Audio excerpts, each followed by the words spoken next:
योगिनामपि सर्वेषां मद्गतेनान्तरात्मना श्रद्धावान् भजते यो मां स मे युक्ततमो मतः।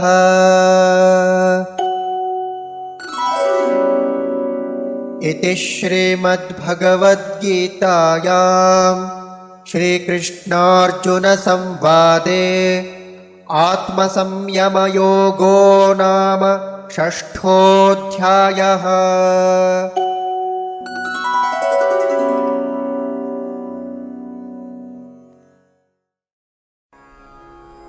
योगिनाम् अपि सर्वेषां मत् गतेन अन्तर आत्मना श्रद्धावान् भजते यः मां सः मे युक्ततमः मतः।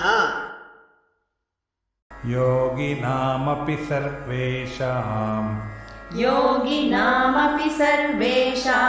मद्गतेनान्तरात्मना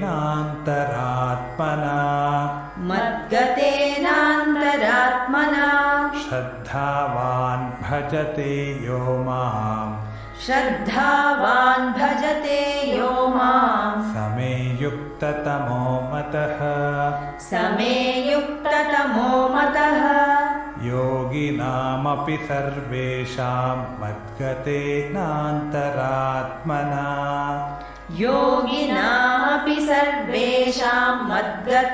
मद्गतेनान्तरात्मना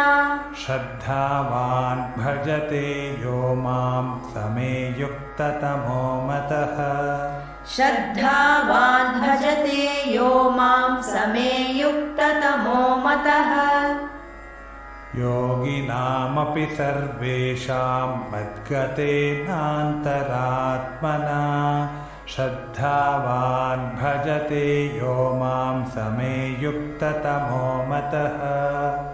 योगिनामपि सर्वेषां मद्गतेनान्तरात्मना श्रद्धावान् भजते यो मां स मे युक्ततमो मतः। ॐ तत्सदिति श्रीमद्भगवद्गीतासूपनिषत्सु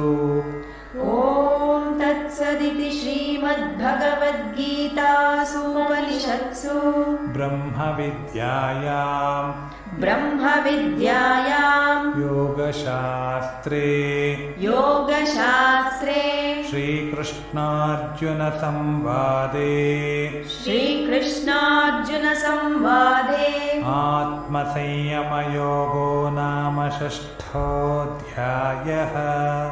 आत्मसंयमयोगो नाम षष्ठोऽध्यायः।